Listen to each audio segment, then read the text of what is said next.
Elias Booker had been planning to close the garage early that night. The kind of quiet Tuesday where even the cold felt routine and the only sound was the compressor winding down. Then he heard shouting from the lot out front, and when he stepped outside, he saw an old man knocked to the ground, 3 men standing over him, and not a single person on the street willing to stop. Nobody wanted trouble. Nobody wanted to get involved. But Elias Booker was not built that way. He stepped out, put himself between the old man and the 3 strangers, and sent them walking, not knowing he had just touched the outer edge of a billion-dollar secret. By the following dawn, 12 black SUVs were parked outside his house. And when the woman who stepped out of the lead vehicle identified herself as a CEO, Elias understood the old man was no ordinary stranger. The garage had no pretension about it. A faded sign, a pair of hydraulic lifts, a workbench so worn its surface had absorbed 2 decades of grease and effort. Booker's auto sat at the edge of a county road outside Nashville, Tennessee, the kind of shop that survives on reputation rather than foot traffic, where the same cracked coffee mug had lived beside the same socket set for years without anyone moving either. Elias had built it deliberately. Competence over volume, thorough work and no shortcuts, customers sent away with repairs they hadn't expected to trust, but invariably did. He was 37 years old, lean in the particular way of men who work with their hands, and he had long since stopped expecting life to be generous to him. What he had made. What he kept, he had earned. On the workbench, between the socket set and the coffee mug, sat a small plastic-framed photograph. A girl of 10 in her school uniform, smiling with the particular brightness of someone who has not yet learned what difficulty feels like. Naomi. Elias checked his phone at 5 o'clock every single afternoon, not to answer messages, not to read anything, but to receive the single text from Mrs. Paulette next door, confirming his daughter had arrived safely and that dinner was in the oven. That text was the one appointment he kept without exception. Everything else could wait, be rescheduled, or go undone. That one could not. His history was not something he explained to customers, and he rarely explained it to anyone. He had spent 8 years as a mechanical engineer at a large industrial firm that manufactured braking systems for commercial transport equipment. Good work, the kind that demanded precision and carried real consequences when done poorly. He had been good at it. Then he had been too good, in the wrong direction. He discovered a structural flaw in a brake assembly that had already reached production, filed the formal report, and waited. What followed was not a correction but a reassignment of blame. The firm's legal team moved quickly. The internal review went the direction that protected the most senior names, and Elias Booker emerged as the engineer who had approved a dangerous component. He had not approved it. He had flagged it. That distinction was expensive to defend and easy to obscure, and he had not had the resources to fight what arrived next. He lost the position, then the certifications that depended on clean employment record, then most of what he had built in his 30s. He did not talk about this. He had chosen instead to open the garage, work clean, and live in a way that required no one to take his word for anything. The shop suited him that way. It was honest about what it was, and it asked of him only what he could genuinely give. He had stopped needing more than that. That Tuesday evening in late November, the air sharp with the first real cold of the season, Elias had just set down his wrench and was moving toward the roll-door panel when the sound came from outside. Not a crash, not a scream, but a sharp male voice ordering someone not to move, followed immediately by what was unmistakably the sound of a body going down on concrete. The man on the ground was old, 75, perhaps older, wearing a canvas jacket that offered almost nothing against the November cold, his white hair unkempt, his hands gripping a worn cloth bag with a resolve that was the first thing about him that Elias registered. 3 men stood arranged around him in the deliberate formation of people who have done this before. One blocking the roadside, one with a hand on the bag, and one to the right holding a phone at waist height, camera forward, recording. The old man was not screaming.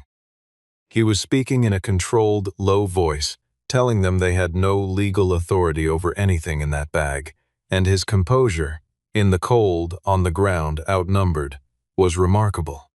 Elias walked out without announcing himself and said, in a voice that carried without being raised, that they had about 15 seconds to get off private property. The man gripping the bag turned around, broad-shouldered, mid-30s, with the flat expression of someone employed rather than personally invested, a man named Dane Rourke, though Elias did not know that yet.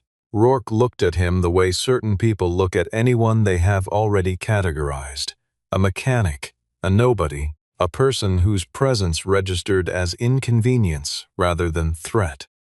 He said, with a curl of amusement, that this was a private matter between the old man and his employers, and Elias would do well to go back inside and mind the kind of business that belonged to a man with grease under his fingernails.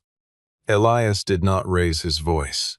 He pointed to the wide-angle camera mounted above the garage bay, installed after a parts theft 2 years earlier, and said the feed was recording to an off-site server, that he could read the license plate on their vehicle from where he was standing, and that he had already placed a call to county dispatch. All of this was partially true. He was dialing as he spoke.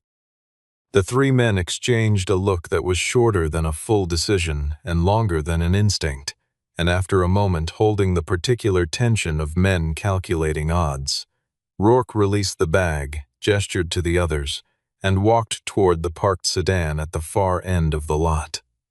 Before he got in, he looked back at Elias with an expression that was not anger but something quieter and more purposeful. "You just saved the wrong person. You'll understand that soon enough." The old man was on one knee, still gripping the bag. Elias helped him to his feet without asking permission and guided him through the side door into the waiting area. 2 plastic chairs, a standing heater, and a coffee maker that produced results approximately as good as it looked. He sat the man down closest to the heater, poured a cup without asking, and set it on the end table without commentary. The old man looked at him the way people sometimes receive unexpected small kindness, a little suspicious, a little moved, working hard not to show either. His name, he said after a moment, was Harold. Harold's eyes moved around the garage with a deliberateness that was not confusion but assessment.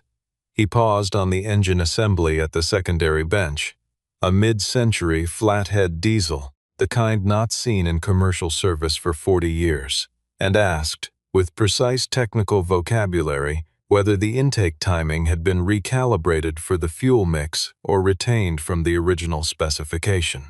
Elias looked at him for a long moment. He said he had gone custom and left it at that. Harold nodded once, as if the answer confirmed something he had already suspected. Then, quietly, and without apparent address to anyone in the room, he said, "Some men spend their entire lives building an empire, then find themselves hunted by the very blood they trusted to carry it forward."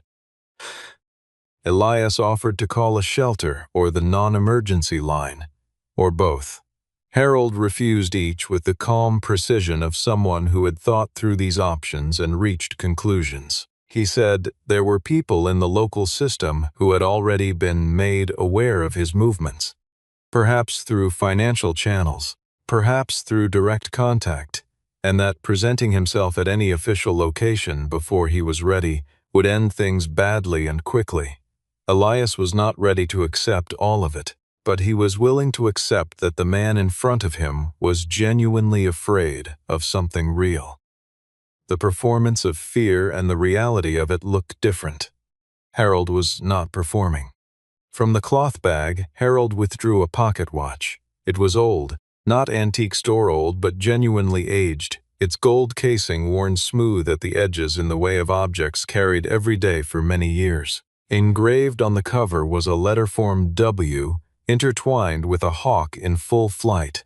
Elias didn't recognize the symbol, but he felt the weight of the object in the way you feel the weight of something that has been important to someone for a very long time. Harold held it briefly, then set it on the end table between them without explanation. He asked if he could stay in the waiting room through the night. Elias considered this with the particular slowness of a man who had a daughter sleeping a quarter-mile away and did not take chances with her safety. He said Harold could stay in the waiting room, that the side door would be locked from inside, and that Elias would be at the workbench nearby. Harold accepted these terms without negotiation, settled into the chair with the deliberate care of someone whose body had been carrying too much for too long, and within a few minutes was asleep, or appeared to be.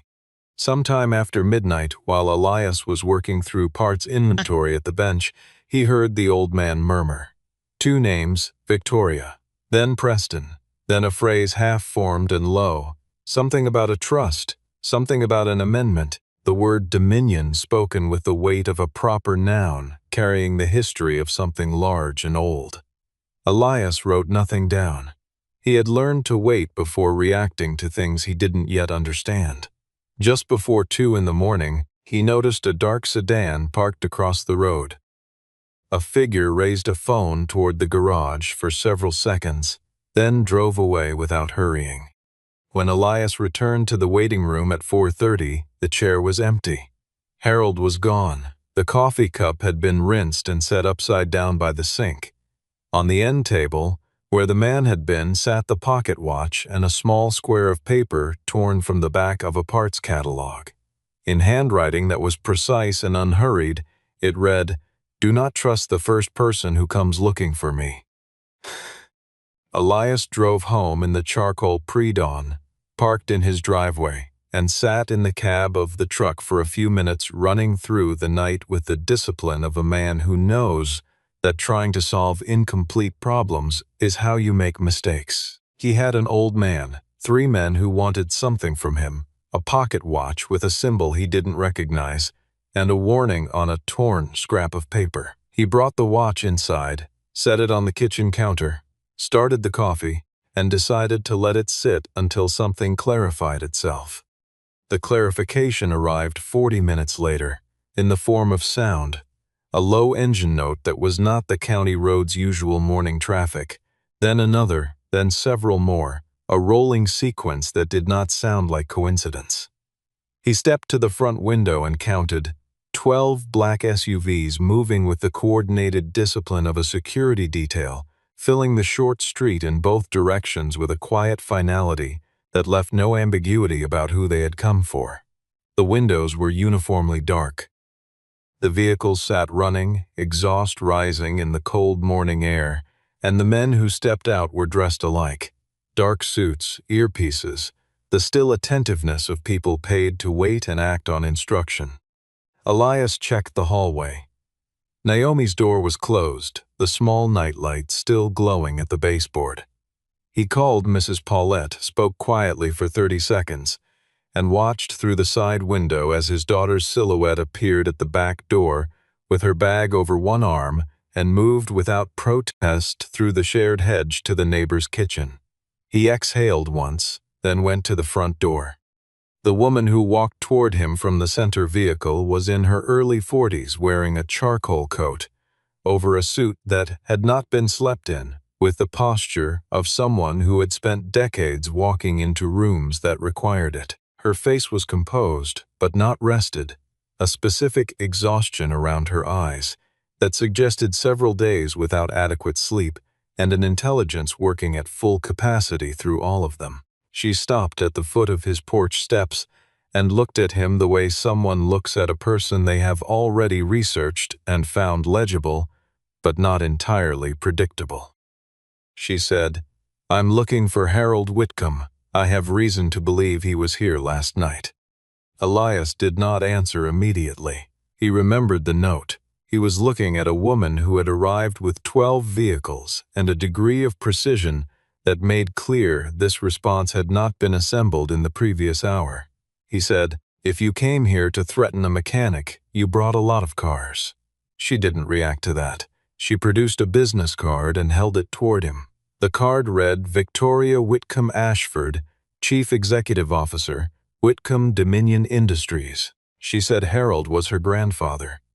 He had been missing for 3 weeks. If Elias had helped him the previous night, then the life of a 78-year-old man and the future of a company were, at this moment, partially dependent on what he said next.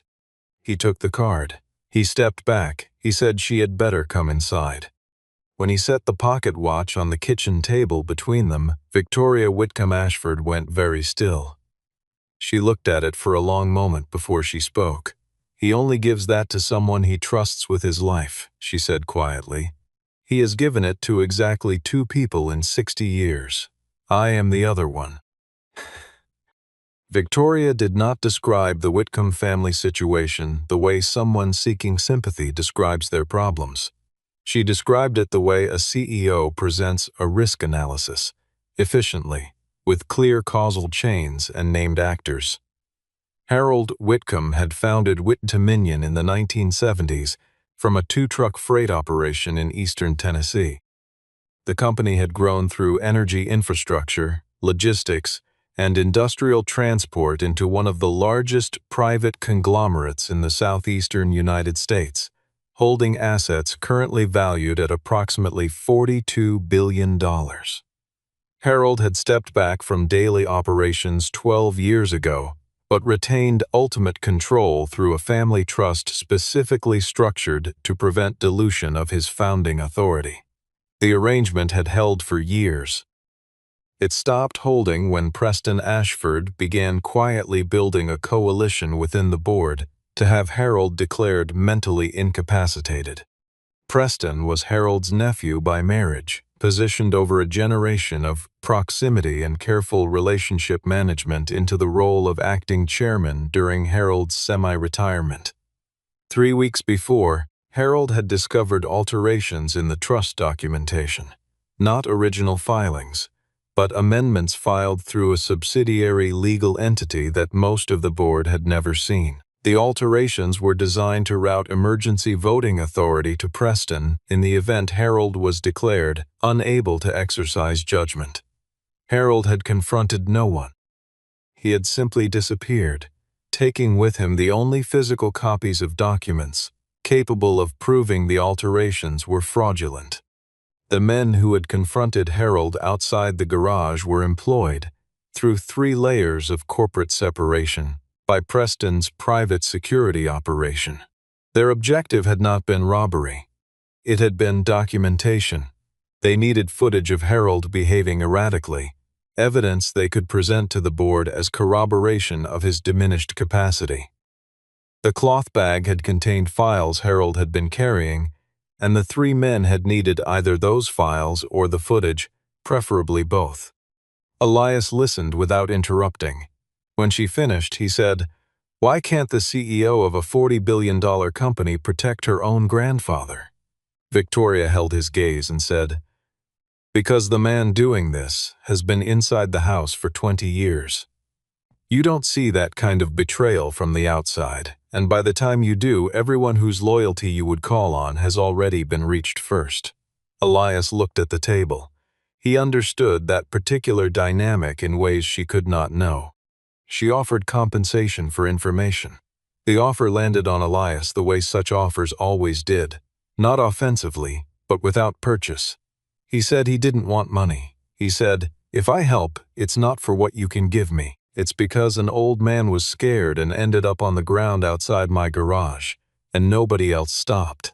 Victoria looked at him for a moment with an expression that was harder to categorize. Not gratitude exactly, but the recognition of something unexpected. She had arrived with leverage and resources, and she had found a man immune to both. She would understand later that this made him the only person in the entire situation she could actually trust. It was Elias who thought to examine the watch itself.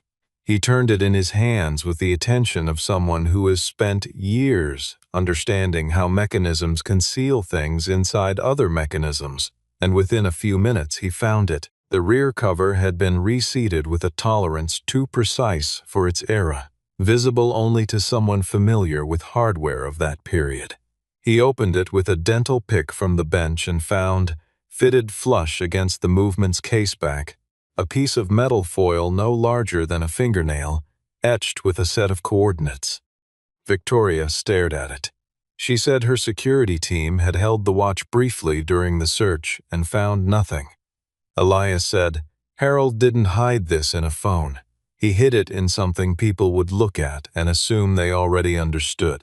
The coordinates resolved to an abandoned warehouse on the outer edge of the county.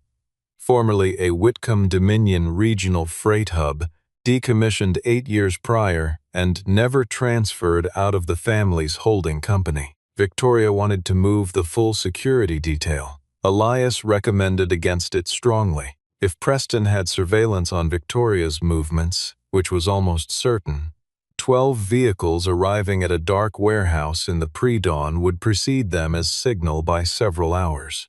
They would go in Elias's truck. Victoria's most trusted security officer, a man named Graham Hollis, would ride in back. The drive moved through landscape Elias knew by feel rather than by name. He said almost nothing. Victoria said more than she intended, in the way of people under extended pressure who find themselves in a vehicle with someone who requires nothing of them. She talked about Harold. Not the founder, but the man, the way he had built the company's first service garage himself one Saturday because he couldn't yet afford to hire anyone, the way he had eaten lunch with the loading crews for 30 years. Elias listened and did not offer anything in return. He had learned to receive without feeling obligated to match. The warehouse was cold and unlocked, meaning someone had been there recently or was expected back.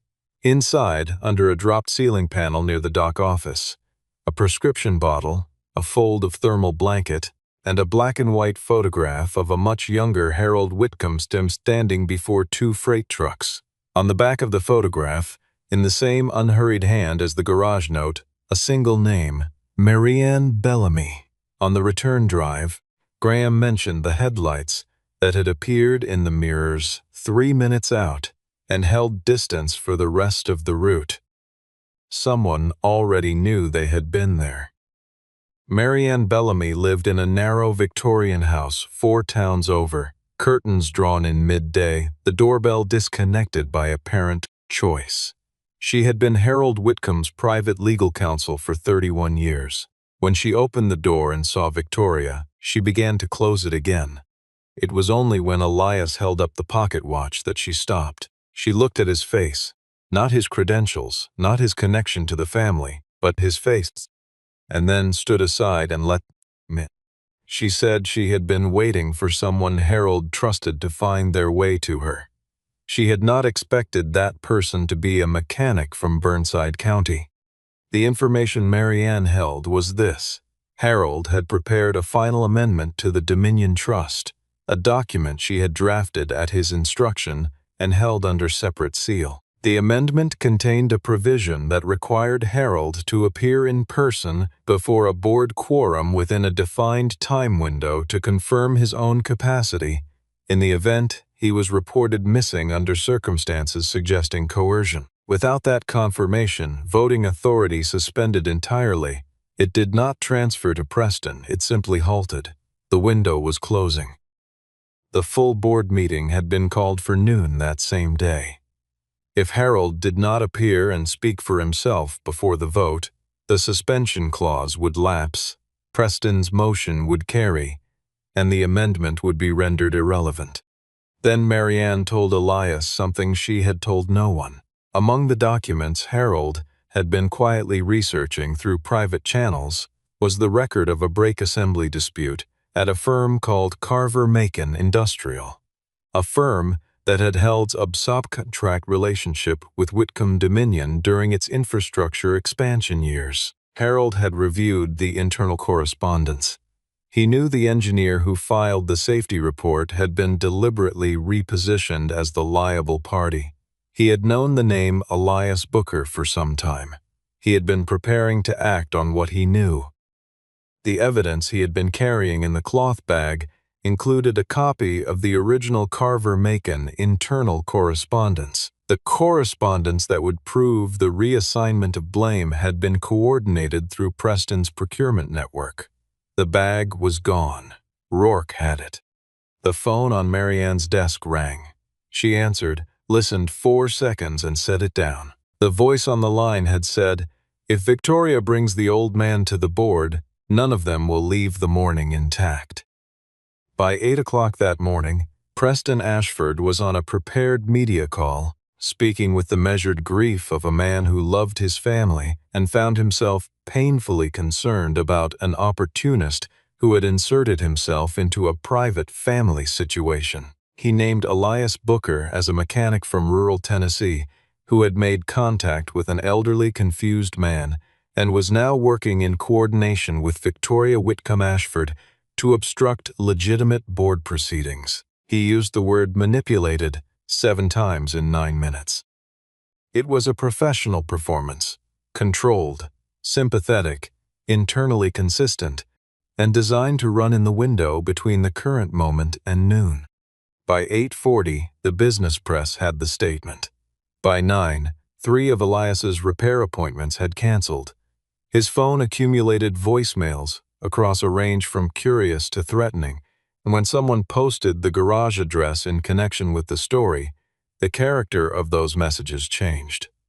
Elias listened to 2 of them and stopped. Victoria found him in the kitchen. She said she was sorry, that she had not anticipated Preston moving this fast on the public side, and that she understood if Elias wanted no further part of it. He looked at her steadily. He said, "I already know what it looks like when someone uses a story to bury a person who can't afford to defend themselves. I've been on the inside of that. It doesn't scare me. It makes me careful." He told her, briefly and without performance, about Carver-Macon, the brake assembly, the report, the 8 years since. Victoria listened, and near the end of what he said, something shifted in her expression. Not pity, but recognition. She said, "The Carver-Macon subcontract ran through Preston's procurement division. He didn't engineer what happened to you directly, but he had every reason to make sure it stayed buried." Elias stood at the window for a long moment. He thought about what Harold had said in the garage the first night, about men who build empires and get hunted by their own blood. He thought about where a man like Harold would go when he needed to be somewhere that mattered, somewhere that held the memory of beginning before everything became complicated. Not a safe house, not a hotel. Somewhere that belonged to the story before the story became a legend. He said, "The original Whitcomb freight yard. The first one from when the company started. Where is it?" Graham reached for his phone. The original Whitcomb freight yard sat in a town called Crestfield, 40 miles southeast. A low cinderblock building with a corrugated metal roof. The company's original signage still bolted above the loading bay in letters 2 feet high, the green paint gone to verdigris and rust. The company had preserved it as heritage rather than for any operational purpose. It appeared in the company's anniversary materials and nowhere else, which meant it appeared nowhere that Preston would think to look, because Preston's frame of reference had never included the point before the money arrived. Harold was in the second-floor office, sitting in a wooden chair beside a window with the particular stillness of a man who has made peace with waiting. He was wearing the same thin jacket. When the door opened and he saw Victoria, his face moved through several expressions rapidly. Relief, emotion held firmly in check, and then the composure of a man who does not intend to be undone by his own feelings in front of an audience. He looked at Elias for a long moment. Then he said, "I wondered if you'd figure it out." Elias said, "You left enough." Harold said, "I left exactly what someone with your mind needed." Harold explained, without decoration, why he had chosen Elias in the parking lot that night. It had not been random. He had watched the entire exchange with Rourke from the ground.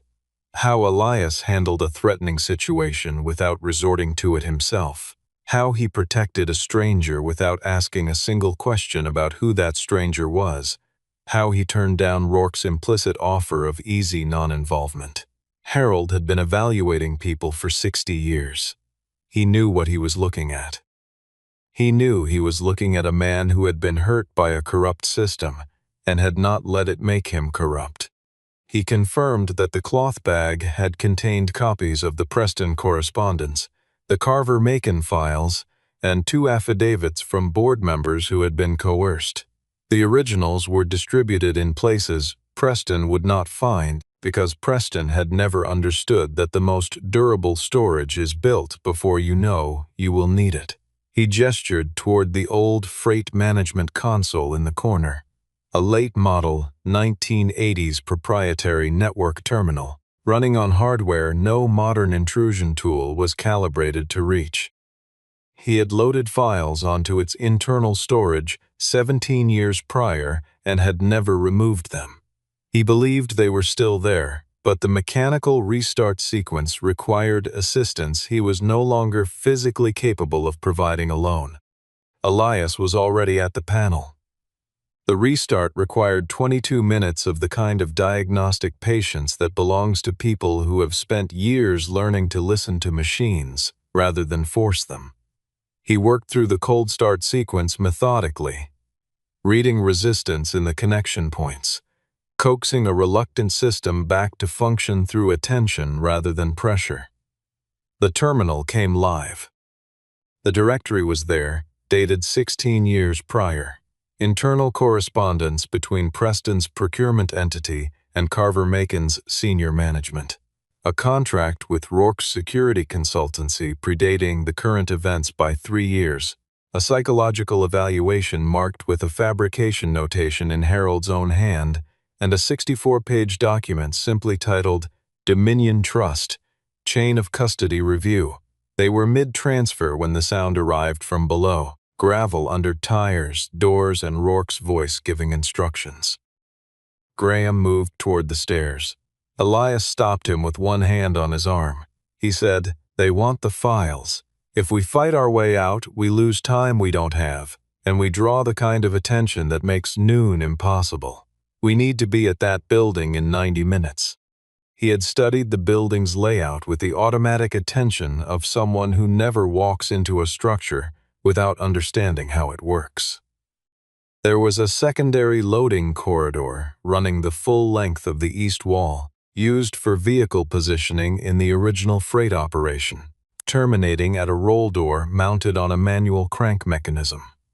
The roll door's exterior opened onto an equipment lot, separated from the main drive by a cinder block partition. They would not be visible from the front. He led them down the corridor in single file, Harold between Victoria and Graham, moving with the unhurried speed of someone who understands the difference between urgency and haste. At the roll door, he worked the crank mechanism with the practiced economy of a man who knows exactly what a mechanism requires. The door rose with a sound like a slow exhale. The equipment lot was empty. The partition wall blocked their line of sight to the front, and Rourke's line of sight to them. Before leaving, Elias shorted a connection at the secondary electrical panel, triggering the building's original industrial alarm, a system that produced an enormous amount of noise and drew everyone toward the main entrance. They were on the access road before the response from inside had become coordinated. The files had transferred before they left the office to a secured account Elias had used for years, its name drawn from something small and personal. The same hawk his daughter had named a stuffed animal at age 4, a name he had used as a password anchor ever since, without intending it to matter to anyone else. Caleb Strickland's cruiser was positioned at the tinner section half a mile out, blue lights passive but placed to require them to stop. Strickland had known Elias for 11 years. He had also received, in the previous 40 minutes, a formal request from a corporate legal team to detain a vehicle matching this description on elder exploitation grounds. He looked at the truck's occupants. Harold Whitcomb, alert and visibly irritated at the delay. Victoria composed, Graham expressionless. He looked at Elias. He said, "Tell me what I'm looking at." Elias played him the recording from the garage the previous night. Rourke's voice, clear and unmistakable, instructing Harold to sign or lose the ability to. Strickland listened to it once, stepped back from the intersection and said, "You've got a clock. Go." The Whitcomb Dominion headquarters occupied the top 4 floors of a glass tower in downtown Nashville, the kind of building that announces itself without apology. The executive boardroom was on the 38th floor, floor-to-ceiling windows along the south wall, a table long enough to seat 24. 14 board members were present. Preston Ashford was at the head of the table, composed in the way of someone who has prepared extensively for an outcome and is watching it arrive on schedule. His legal counsel was beside him. A court-appointed evaluator sat ready to formalize the incapacity finding once the vote concluded. Preston had been speaking for 6 minutes about the difficulty of the situation, about his profound respect for Harold's legacy, about the unfortunate pattern of events that had made this moment necessary. He was performing grief with the technical proficiency of someone who had rehearsed it. Several board members were nodding. The door opened. Victoria walked in first. Harold Whitcomb walked in behind her. The board member at the far end of the table, a woman who had worked with the company since Harold's active years, stood up without appearing to decide to. The rest of the room processed what it was seeing with varying speed. Preston processed it instantly. His face moved through 3 expressions in under 2 seconds and settled into a controlled neutrality that cost him visible effort. Harold sat at the far end of the table, not at the head, not in Preston's seat, but in a chair that had been his original position for 30 years. He did not speak immediately. He let the room absorb him. Preston recovered. He said, with measured concern, that he was relieved Harold was present, that he had been genuinely worried, but that the question before the board remained Harold's cognitive state, and that the presence of an outside party, he indicated Elias near the door, suggested exactly the kind of undue influence they had been discussing. He said the board owed it to the company's stakeholders to proceed with the independent evaluation already arranged. Elias walked to the table and set the pocket watch in the center of it. He did not raise his voice. He said, "A man doesn't need authority to tell the truth. He only needs evidence." Marianne Bellamy entered from the secondary door with a sealed document envelope and a tablet. She announced the existence of the trust amendment, read the operative provision aloud, and confirmed that Harold's in-person appearance satisfied the confirmation requirement under that clause. Harold then addressed the board, clearly, specifically, and at length, confirming his capacity without ambiguity, identifying the trust alterations as fraudulent, and asking the board to direct their attention to the file currently transmitting to each member's secure terminal. The file appeared on the screens mounted along the table's length. The board read in a silence that was different on different faces, recognition on some, genuine shock on others, and on one member who had voted twice in Preston's direction on preliminary procedural motions, the specific expression of someone understanding the scope of a mistake while it is still in progress. The file documented the contract with Rourke's security firm dated 37 months prior, predating the current crisis by years, the falsified psychological evaluation with Harold's own notation flagging it. The fabricated board correspondence. The coerced affidavits from 2 members who had since formally recanted, and the original Carver-Macon documentation. The internal communication chain showing that a safety report filed in good faith by an engineer named Elias Booker had been deliberately reclassified through Preston's procurement network to transfer liability away from senior management. Victoria moved formally, in her capacity as CEO, to suspend Preston Ashford from all board functions pending external investigation, to refer the full file to the relevant regulatory authorities, and to direct the company's communications team to issue an immediate public correction regarding the characterization of Elias Booker that Preston's people had distributed through media channels earlier that morning. Each motion carried. Preston's counsel attempted to interject twice. Harold looked at him both times without speaking. When security arrived at Preston's elbow, he stood, straightened his jacket, and looked at Elias with an expression that had shed its composure entirely. He said quietly, close enough that only the nearest seats caught it, that a mechanic had no business standing in a room like this. Elias said, "I'm not trying to be in a room like this. I just needed to make sure you couldn't drag anyone else to the ground outside a garage." Harold's statement to the board concluded with a sentence entered into the official meeting record. Elias Booker came to the aid of an old man because it was the right thing to do. In doing so, he prevented the theft of everything I built over 60 years. This company owes him a debt it did not expect to carry and does not intend to forget.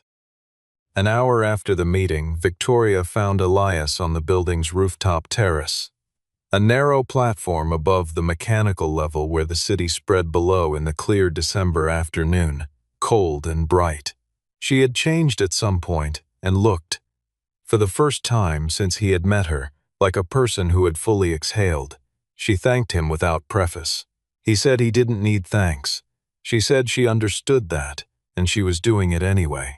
She had 3 things to say, she told him, and none of them were conditional. First, Whitcomb Dominion would file a formal correction with every entity that had received the morning's media statement and would enter the Carver-Macon findings into the public record. Second, the company would provide financial restitution for the professional losses Elias had sustained as a result of the falsified liability assignment, assessed independently but substantial. Third, she was offering him the directorship of a new safety and accountability division within the company, built on a single premise: any employee, engineer, driver, dock worker, or technician who identified a legitimate safety risk would have a formalized, protected channel to report it, and a team whose sole responsibility was to take that report seriously. Elias was quiet. He looked at the city below. He said he wasn't going to leave the garage. She said the division could be headquartered in his county and built from whatever structure he thought appropriate, including the existing facility if he wanted. He said, "If I say no to the third one, do I still get the first 2? She held his gaze without hesitation. She said yes, because it was right, not because it was a condition of exchange. He looked back at the city. He said he would think about the third one. Harold came through the roof door behind them with 2 cups of coffee, handed one to each of them, and looked out at the view with the serenity of a man returned to something he was not certain he would see again. He said, "The people I trusted most when I was building this company were the ones who had been burned and hadn't let it make them small. You find that kind once a decade if you're fortunate." Elias looked at him. He didn't answer. He didn't need to. 3 weeks later, Booker's Auto had more work scheduled than it had seen in 2 years. Not because of the scandal, but because the public correction had included a full account of the Carver-Macon findings, and the engineering community, smaller than the general public and carrying a longer memory, had received the news with the particular relief of an injustice being named after too many years without a name. Former colleagues had called. 2 had sent referrals. 1 had driven 4 hours to have his transmission rebuilt by a man he felt he owed a debt to, though he did not put it that way. The bay sign had a companion now, a smaller panel, new wood, clean paint reading Booker Safety Works, a Whitcomb Dominion initiative. Elias had negotiated the name himself. He had not wanted the company's name in front of his. On a Saturday morning in mid-December, Victoria arrived alone in a plain sedan with nothing behind it. She looked different at the garage than she had in the boardroom, not smaller, but less armored. She walked the space with genuine attention, asked questions Elias had not expected her to know to ask, and listened with the patience of someone who understood she was in someone else's area of expertise. Harold had arrived an hour before her and was sitting in the waiting room in a clean wool coat, at ease in a way he had not been for weeks. When Naomi came home from a friend's house and found an old man she didn't know drinking coffee in her father's garage, she looked at him with the frank assessment of a 10-year-old and asked what his job was. Harold said he used to drive trucks. She said that was pretty good and went to find her father. Elias was in the bay, under the flathead diesel he had been restoring since October, when Naomi appeared beside the lift and asked if they were rich now. He rolled out, looked up at her, and smiled in the easy way of a man who has put something down that he carried for a long time. He said they weren't rich in the way she probably meant. But they were something better. They didn't owe anyone a debt of silence anymore. Nobody could hold a story over their heads. Nobody could use the past as a door they could not walk through. Naomi considered this with the seriousness of someone not quite old enough to understand it fully and old enough to know it mattered. She went back inside. When Elias rolled up the garage door the next morning at first light, the cold coming in off the county road, the sky that particular deep blue that arrives just before the sun does, he paused for a moment in the opening. 3 weeks ago, a dawn had brought 12 black vehicles and the start of something he had not chosen and could not have foreseen. This dawn brought a schedule board full of appointments and the quiet sound of a town beginning its day around a garage that was, once again, exactly what it had always been, a place where broken things came to be made right. Elias Booker had not saved Harold Whitcomb because he knew what the old man was worth. He had saved him because it was what a decent man does when someone is on the ground and nobody else will stop. And that decency, unhurried, uncalculating, the kind that costs something real, had returned to him everything that fear and power had spent years trying to take away.